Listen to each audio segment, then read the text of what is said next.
Hey, this is Valkrin and welcome to my God Tier video for patch 3.12.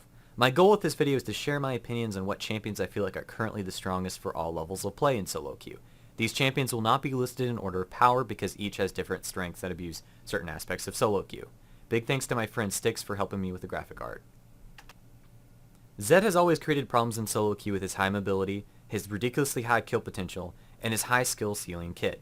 It's very easy for Zed to just auto push mid or kill his lane opponent and then wreak havoc on all other lanes. Zed becomes an even bigger problem as the game progresses towards late game, with his ability to 100% to zero most targets. Jinx is an incredibly fun champion to play because she does so much. She's got a very versatile kit making counterplay very difficult. She is an excellent way of split pushing and team fighting while bringing a lot of utility with her crowd control. Top that all off with cross the map assassinations and a passive that helps clean up team fights, and it creates one of the easiest AD carries to snowball with in solo queue. I've always considered Fizz as a very strong champion, but I haven't included him on my God tier list until now. Fizz is an incredibly slippery champion that can nearly 100% to zero most squishy targets with basic item builds. It can be very difficult to play an AP mid against Fizz because of the high kill potential Fizz has during laning phase. I found that most AP matchups versus Fizz will be a skill matchup as long as you invest in early magic resist against Fizz.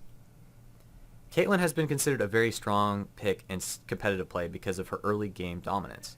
Solo queue is so lane dependent that early game advantages that Caitlyn brings to her team can be devastating if played correctly. Almost no AD carry can prevent Caitlyn from taking an early game advantage in lane. Caitlyn is just a well-rounded AD carry that scales reasonably well. Kassadin in his current state is perhaps one of the strongest champions in solo queue if left unchecked. Even if Kassadin gets behind during laning phase, it's very easy for him to roam and get kills because of solo queue mentalities and playstyles. Once Kassadin reaches level 6, the counterplay versus him in solo queue begins to dwindle. Kassadin has decent crowd control, and that combined with high mobility and burst can cause a lot of problems in solo queue. AP Nidalee's strength is divided into multiple categories. She's very mobile with spamming leap and wall jumps. She's got a lot of utility with her heals and traps. Nidalee's spears are potentially game-winning in sieges. It just takes landing one spear on the right target to force the enemy team to give up free towers.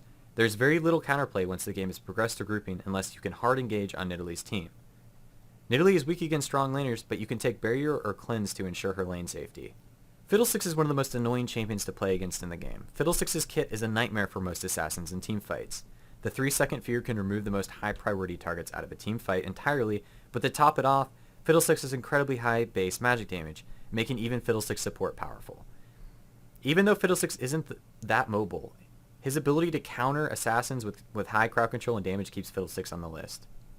Corky has remained on the list because he's very powerful even after the Trinity Force nerfs. Corky does a lot of hybrid damage, so it's difficult for tanks to itemize against it mid-game.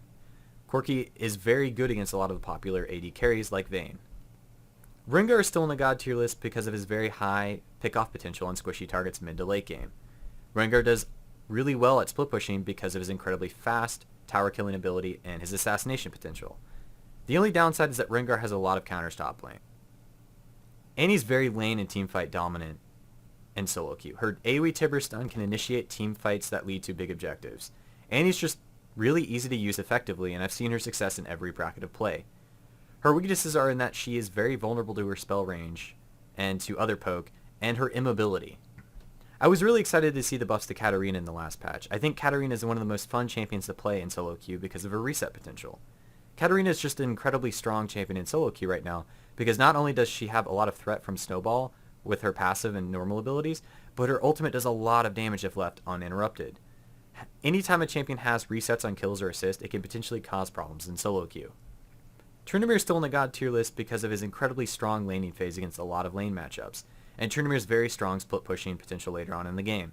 A very strong Tryndamere can be a nightmare to play against because if he wins top, then there's almost no one who will be able to stand up against his split push later in the game. Tryndamere's weaknesses are against champions that give attack speed debuffs. Eve Jungle has very high snowball potential in solo queue because of her ability to bypass normal wards. I found that it's very easy to play Eve Jungle effectively because she can very easily get successful ganks off early game, or the map pressure that you get from just being Eve will help your laners win.